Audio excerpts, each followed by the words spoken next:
हिंदू धर्मीय ज्या दिवसाची आतुरतेने वाट पाहत असतात तो दिवस म्हणजे गुढीपाडवा।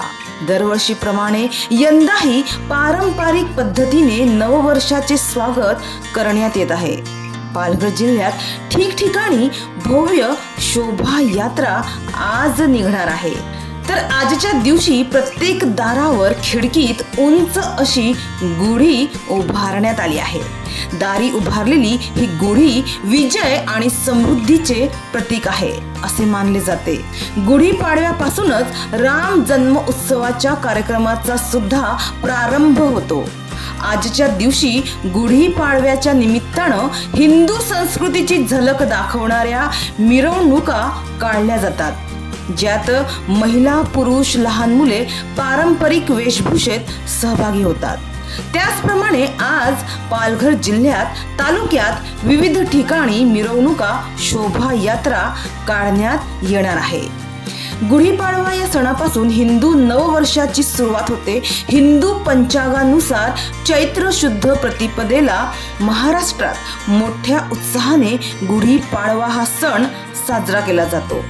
गुढीपाडव्याच्या दिवशी काही सांस्कृतिक महत्त्व प्राप्त झालेल्या शहरातून हिंदू नववर्षाच्या स्वागतासाठी शोभा यात्रा देखील काढल्या जातात। इतकंच नाही तर गुढीपाडवा हा सण विशेष अशा 3.5 मुहूर्तांपैकी एक मानला जातो। गुढी उभारणं हा गुढीपाडवा या सणाचा महत्त्वाचा भाग असून गुढीला विजय, सौभाग्य आणि समृद्धीचं प्रतीक मानलं जातं।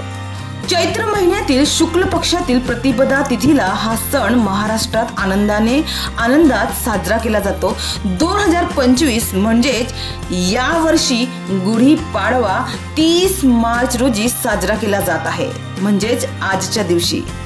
या दिवशी नवीन वर्ष सुरू होतं आणि लोक नवीन स्वप्ने, आशा आणि उत्साहाने हा सण साजरा करतात।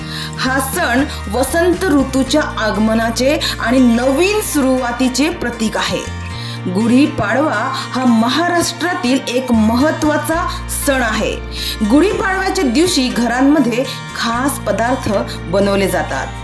आज 30 मार्च रोजी गुढीपाडव्याचा आनंद सर्वत्र पाहायला मिळत आहे। आजच्या दिवशी प्रत्येक दारावर खिडकीत उंच अशी गुढी उभारण्यात आली आहे। गुढी उभारणं ही हिंदू धर्मात एक परंपरा मानली जाते। यासाठी लाकडी किंवा बांबूची काठी घेतली जाते।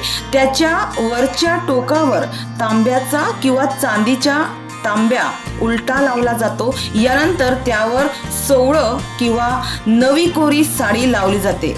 त्यानंतर कडुलिंबाच्या किंवा आंब्याच्या पानांनी आणि फुलांच्या हारांनी गुढीला सजवले जाते। यामध्ये कडुलिंबाच्या पानांसह साखरेच्या माळेलाही विशेष महत्त्व असते आणि विशेष महत्त्व आहे। गुढीपाडव्याच्या दिवशी महाराष्ट्रात पारंपरिक पदार्थ आवर्जून बनवले जातात। यामध्ये पुरणपोळी, श्रीखंडपुरी, साबुदाणा वडा, आंब्याचा रस आणि पुरी अशा पदार्थांचा समावेश आहे। या पदार्थांसह कुटुंबातील सर्व सदस्य एकत्रित येऊन या खास दिवसाचा आनंद घेतात आणि नववर्षाचे स्वागत करतात। तसाच आनंद उत्सव आजच्या गुढीपाडव्याच्या शुभ दिनी साजरा करण्यात येत आहे। गुढीपाडवा हा मराठी नववर्षाचा पहिला दिवस आणि वसंत ऋतूच्या आगमनाचा आनंद उत्सव आहे, जो चैत्र महिन्याच्या पहिल्या दिवशी साजरा केला जातो। यामागे अनेक धार्मिक आणि सांस्कृतिक कारणं आहेत, जसे की रामचंद्रांनी लंकेवर विजय मिळवून अयोध्येत आगमन आणि नववर्षाची सुरुवात, पराक्रम, विजय, सर्जनशीलता, उत्पत्ती आणि चैतन्य यांची प्रतिकात्मक पूजन म्हणजे गुढीपाडवा। तर जल्लोष नववर्षाचा, मराठी अस्मितेचा, हिंदू संस्कृतीचा, सण उत्साहाचा, मराठी मनाचा। तुम्हा सर्वांना मराठी नववर्षाच्या हार्दिक शुभेच्छा।